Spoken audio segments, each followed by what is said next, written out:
Hi guys, what's up? क्या हालचाल है आपके? तो क्या हमारा एजुकेशन सिस्टम वाकई बदल गया है? क्या है ये न्यू एजुकेशन पॉलिसी ऑफ 2020? क्या इम्पैक्ट पड़ेगा इसका आने वाले टाइम में? Let's discuss all this and a lot more in this video. Hello and welcome to NAC Packers. My name is Rhythm. Let's get started.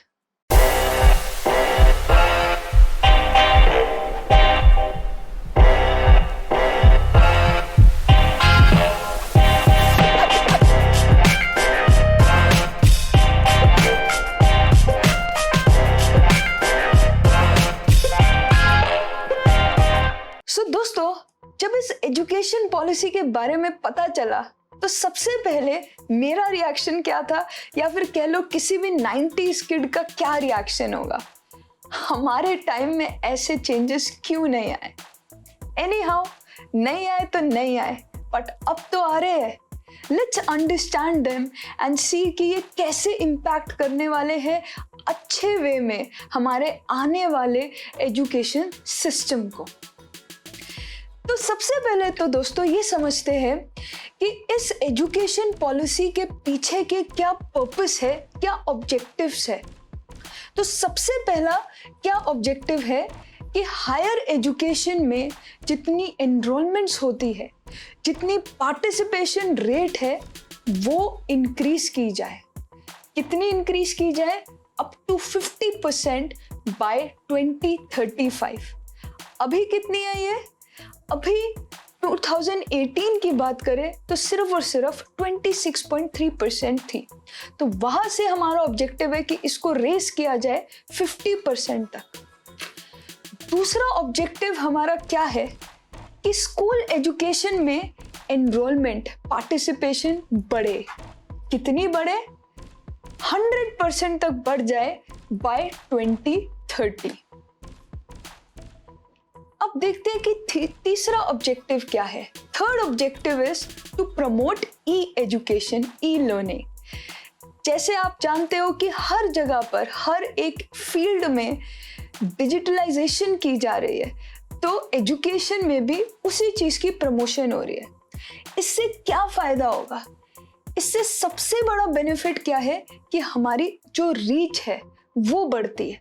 कोई स्टूडेंट है, किसी remote area में रहता है, या सर्कमस्टांसेस की वजह से या डिसेबिलिटी की वजह से, किसी भी स्पेशल नीड की वजह से स्कूल नहीं जा पाता, तो उस तक भी एजुकेशन पहुंच सके इस ई लर्निंग के थ्रू.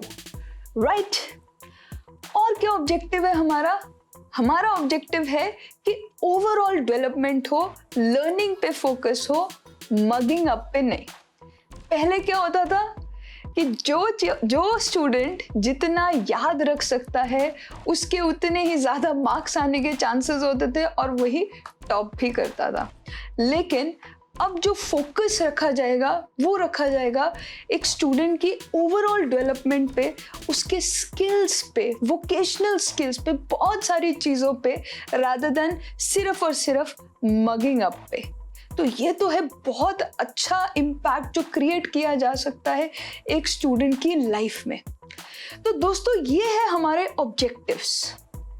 इन ऑब्जेक्टिव्स को पूरा करने के लिए पॉलिसी में बहुत सारी बातें की गई है. उनके जो की हाइलाइट्स है वो सब मैंने आपके लिए यहाँ पर लिखे हैं. तो सबसे पहले देखते हैं कि इसकी की हाइलाइट्स क्या है at the school level. School level में भी बहुत सारे चेंजेस इनकलकेट हुए हैं. जैसे कि अरे भाई, पूरा सिस्टम ही चेंज हो चुका है. It's a very major change जो कि 34 इयर्स बाद हमारी कंट्री में देखा गया है.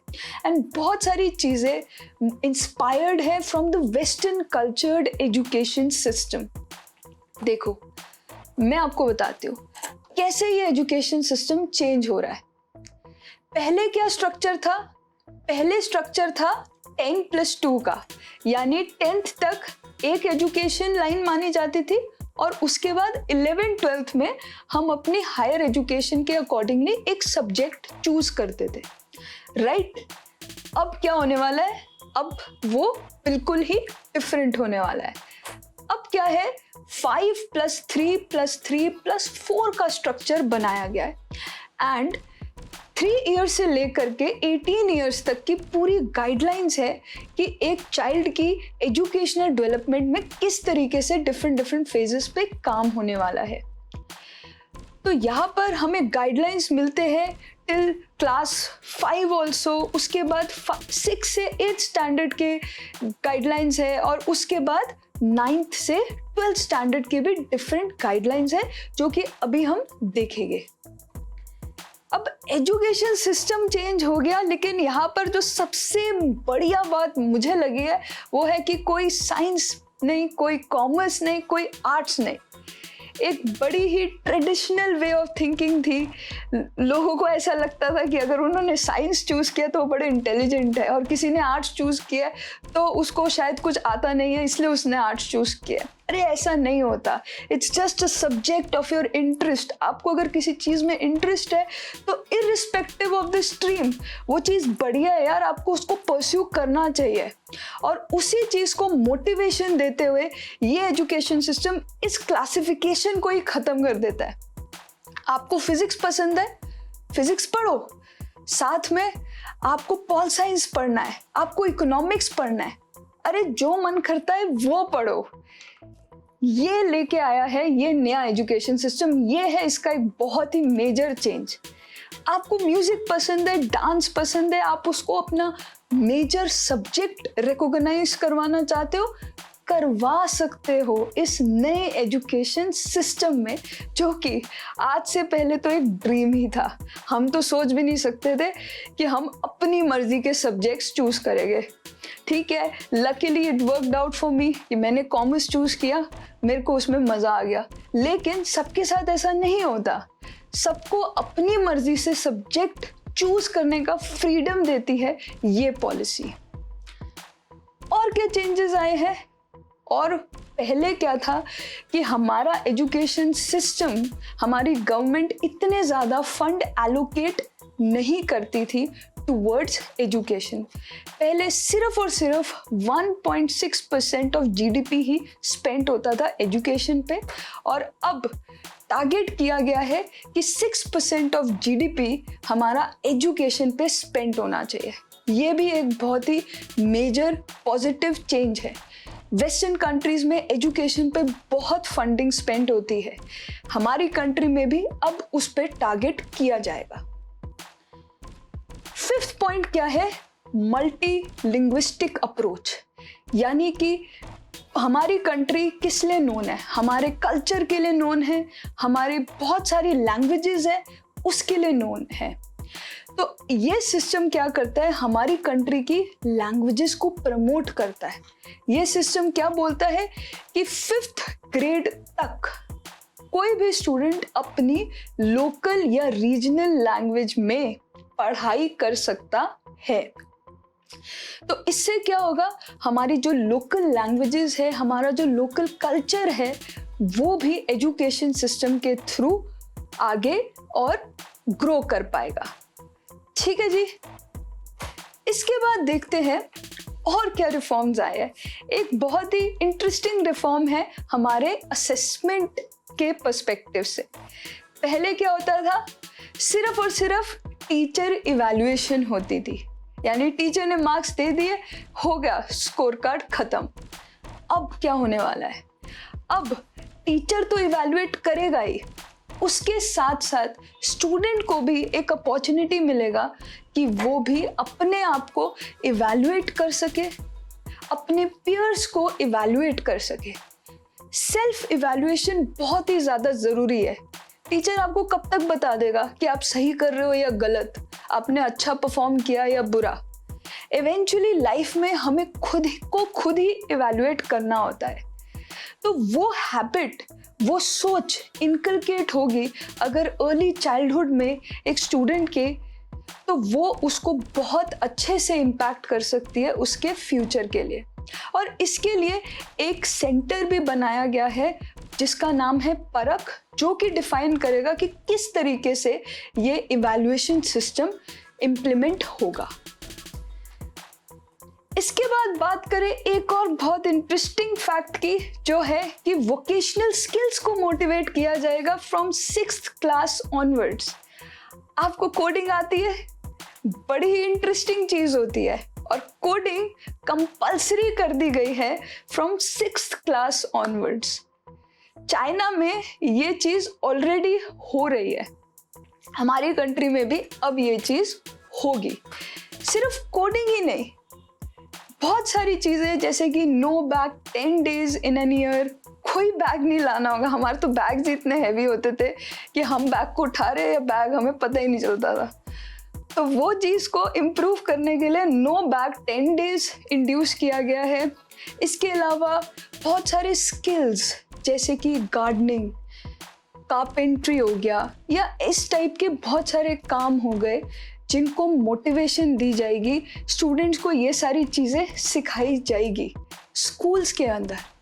बाहर की कंट्रीज में ये सब स्किल्स है जिनको रिस्पेक्ट मिलती है, दे आर इक्वली रिस्पेक्टेड। हमारी कंट्रीज में उस थॉट प्रोसेस को चेंज करने के लिए, इन प्रोफेशंस को, इन स्किल्ड वर्कर्स को रिस्पेक्ट देने का एक ही तरीका है कि हमारी कंट्री में भी सब लोग ये सब चीज़ें सीखे।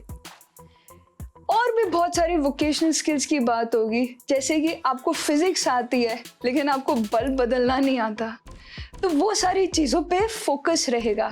इंटर्नशिप्स पे, वोकेशनल ट्रेनिंग्स पे, और ज़्यादा स्किल ओरिएंटेड बनाया जाएगा हमारी एजुकेशन को। ये तो बातें हो गई स्कूल लेवल की। चलो अब देखते हैं कि कॉलेज लेवल पे कितने चेंजेस आए हैं। काफ़ी चेंजेस आए हैं और काफ़ी इंटरेस्टिंग चेंजेस आए हैं हमारे कॉलेज लेवल पे भी। तो वहाँ पे अगर हम ऑब्जर्व करें तो सबसे पहला एंड मच रिक्वायर्ड चेंज जो आया है वो क्या है, that there will be less stress on boards. एक क्लास में आपके कितने मार्क्स है ये आपका करियर नहीं डिफाइन करने चाहिए। इस चीज़ को रिस्पेक्ट मिलेगी इस पॉलिसी में। एंड क्या होगा, एक कॉमन एंट्रेंस टेस्ट ही होगा जिसके थ्रू कॉलेजेस में एनरोलमेंट्स होंगे। तो ये बहुत ही इम्पॉर्टेंट चेंज है। इसके बाद बात करें तो वो क्या है, freedom to choose your subjects. क्या आप कभी सोच भी सकते हैं, हम तो सोच भी नहीं सकते कि हमारे पास एक चॉइस होता कि अच्छा हमें ये पढ़ना है और ये नहीं पढ़ना। तो ये फ्रीडम मिलेगा हमारे स्टूडेंट्स को जो कि कॉलेज में अब से जाएंगे। इसके अलावा और क्या चेंज आया है, एक इंटरेस्टिंग चेंज ये है कि there will be multiple entry exit policy. इसका क्या मतलब है? इसका सिंपल सा मतलब है कि लेट्स से आपने बीकॉम ऑनर्स स्टार्ट किया और एक साल बाद आपको लगता है कि यार ये मेरे it's not my cup of T, let me try something else. तो आपके पास ये ऑप्शन रहेगा कि आप किसी और कोर्स में अपने आप को ट्रांसफर करवा सकते हो। कैसे? एक सिस्टम है एकेडमिक बैंक ऑफ क्रेडिट का, यानी कि अगर आपने एक साल कॉलेज में स्टडी कर ली है और आपने उसके पेपर्स क्लियर कर दिए हैं तो आपको उस क्लियरेंस के लिए मिलते हैं कुछ क्रेडिट्स, जो कि एक तरीके से आपके इस एजुकेशनल बैंक में सेव है। और अगर आप नेक्स्ट ईयर किसी और कोर्स में वो चीज़ ट्रांसफ़र करवाना चाहते हो, वो क्रेडिट्स को ट्रांसफ़र करवाना चाहते हो, तो ये सिस्टम आपको उसकी अपॉर्चुनिटी देता है। यही नहीं, आप अगर किसी सर्कमस्टांसेस की वजह से फर्स्ट ईयर के बाद आपको ड्रॉप करना पड़ता है, लेकिन 2 साल बाद, 4 साल बाद, इन अ डिफाइंड टाइम फ्रेम अगर आप वापस आना चाहते हो और अपनी एजुकेशन को पूरा करना चाहते हो, तो आपको फर्स्ट ईयर से नहीं स्टार्ट करना होगा, आप सेकेंड ईयर से उस चीज़ को स्टार्ट कर सकते हो। है ना बढ़िया बात? अब आगे देखते हैं कि और जो कॉलेज सिस्टम में जो चेंज आया है वो क्या है। अगर आपने 1 ईयर ऑफ कॉलेज कंप्लीट कर लिया तो अभी हमारे को कुछ नहीं मिलता था, लेकिन 1 ईयर की कॉलेज कंप्लीशन पे आपको मिल जाएगा एक सर्टिफिकेट, यस, जो कि डिफाइन करेगा कि आपके पास कितने क्रेडिट्स है अपनी कॉलेज एजुकेशन के। अगर आपने ड्यू टू सम रीजन 2 साल बाद ड्रॉप आउट कर लिया तो आपको क्या मिलेगा? डिप्लोमा मिलेगा। आप खाली हाथ नहीं लौटोगे, you will get a diploma. अगर आपने 3 साल कंप्लीट करे कॉलेज के तो आपको प्रॉपर बैचलर्स डिग्री मिलेगी। और अगर आपका पर्पस है कि भाई ग्रेजुएशन पूरी करे और जॉब करे तो 3 साल आपके लिए काफ़ी है, वो काम आपका यहाँ पर हो जाएगा। लेकिन अगर आप रिसर्च ओरिएंटेड हो, आप आगे पढ़ना चाहते हो, रिसर्च करना चाहते हो, तो आपके पास ऑप्शन है 4 ईयर ग्रेजुएशन प्रोग्राम का। और वो कंप्लीट करने के बाद आपको मिलता है बैचलर्स रिसर्च डिग्री। तो यानी कि हर साल पे एक आपकी क्वालिफिकेशन डिफाइन हो रही है। वेस्टर्न कंट्रीज में ये पहले से था, अब इंडिया में भी ये चीज़ इम्प्लीमेंट होगी, जो कि बहुत अच्छी बात है। इसके बाद अगर हम बात करें कि अगर आपने 4 साल की ग्रेजुएशन कर ली है और उसके बाद आप मास्टर्स के लिए जाना चाहते हो, तो आपके लिए मास्टर्स प्रोग्राम होगा सिर्फ और सिर्फ 1 ईयर का। एंड अगर आपने let's say 3 years of graduation किया था तो वहाँ पर आपको 2 साल की मास्टर्स करनी पड़ेगी। यानी मास्टर्स लेवल पे भी आपको मिलती है एक फ्लेक्सिबिलिटी। इसके अलावा एमफिल का कॉन्सेप्ट भी अब खत्म कर दिया गया है। इसके अलावा इंफ्रास्ट्रक्चर बड़े हमारी कंट्री में एजुकेशन को लेकर के, इसके लिए we have welcomed top 100 universities of the world to come and set up their campuses in our country। इससे देखो बहुत फ़ायदा होता है स्टूडेंट्स का, कंज्यूमर का उतना ही फ़ायदा होता है जितनी क्वालिटी प्रोडक्ट उसके पास होता है, तो इसका भी हमारे लिए बहुत फ़ायदा है। इसके बाद अगर हम देखें तो प्राइवेट कॉलेजेस के ऊपर भी फीस को लेकर के कैपिंग की जाएगी कि कोई भी अननेसेसरीली बहुत ज़्यादा फीस आपसे चार्ज ना कर पाए। एंड सब कुछ सेंट्रलाइज्ड होने वाला है। सारा education system, higher education system centralised तरीके से काम करेगा। इसके under higher education commission of India with the exception of medical and legal education. Teacher training को लेकर के भी बहुत सारी गाइडलाइंस इशू हुई है, जैसे कि common national professional standards 2020 and by 2030 minimum qualification would be a 4-year B.Ed degree to become a teacher in India। Right guys, तो ये सारी तो थी बहुत अच्छी बातें जो हमने देखी, चाहे स्कूल लेवल पे चाहे कॉलेज लेवल पे, जो कि इंड्यूस की जा रही है इस एजुकेशन पॉलिसी के थ्रू। लेकिन क्या है इसके फ्लॉज, क्या है वो क्रिटिकल पॉइंट्स जिस पे डिस्कशन चल रहा है, डिबेट चल रहा है इस पॉलिसी को लेकर के। तो सबसे पहले अगर हम देखें तो लैंग्वेज को लेकर के कुछ लोगों के ऑपोजिशन आया है कि भाई अगर लोकल लैंग्वेजेस में स्टूडेंट्स पढ़ रहे हैं तो उससे एक लैंग्वेज बैरियर क्रिएट हो सकता है। लेट्स से आपकी अपब्रिंगिंग हुई है दिल्ली में एंड आपको हिंदी आती है एंड उसके बाद सडनली आपका ट्रांसफ़र हो जाता है, आपकी फैमिली का ट्रांसफ़र हो जाता है मुंबई में जहाँ पर मराठी में टीचिंग हो रही है। तो एक स्टूडेंट के लिए, एक छोटे से बच्चे के लिए जो कि अंडर 5th क्लास है, उसके लिए इस चेंज को अप्रोच कर पाना मुश्किल होगा।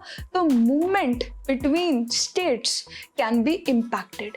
इसके अलावा इंग्लिश की प्रमोशन ज़्यादा होनी चाहिए। अगर आप इंटरनेशनल लेवल पे कुछ भी करना चाहते हो तो इंग्लिश आनी बहुत ज़्यादा ज़रूरी होती है।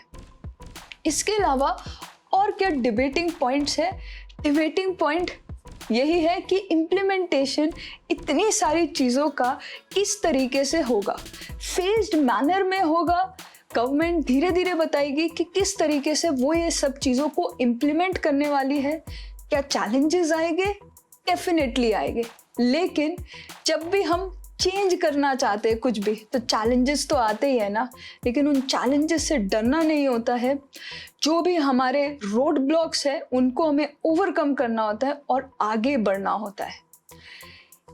इसके अलावा जो एक कॉमन प्रॉब्लम है इंडिया की कि कुछ भी कोई करने की कोशिश करता है तो उस चीज़ को पॉलिटिसाइज किया जाता है, तो अगर वो चीज़ ना की जाए और जेन्युइनली सोचा जाए कि इससे कितने लोगों को कितना फ़ायदा हो सकता है, तो वो एक बेटर अप्रोच रहेगी। इसके अलावा जब इतना मेजर चेंज है और इतना फ्रीडम मिल रहा है एक स्टूडेंट को to choose the subject, to choose the college and everything, तो वहाँ पर थोड़ी सी गाइडेंस भी चाहिए। तो गवर्नमेंट को इस चीज़ पे भी काम करना चाहिए कि किस तरीके से इस चीज़ की काउंसलिंग हो, ये सब के पॉजिटिव इम्पैक्ट्स इनकलकेट हो सके, ताकि जो हमारे ऑब्जेक्टिव्स है वो भी फुलफिल हो सके। राइट गाइस, तो ये है हमारी बड़ी ही interesting policy, new education policy of 2020। I hope आपको मज़ा आया होगा एंड आपने कुछ सीखा होगा। अगर सीखा तो ज़रूर इस चैनल को सब्सक्राइब करो for more such informative videos and do like. And आपका क्या ख्याल है, आपको कैसी लगी ये पॉलिसी, ज़रूर नीचे कमेंट सेक्शन में कमेंट करके बताना। Thanks for investing your time into this video. Take care, keep learning, keep growing, and keep sharing.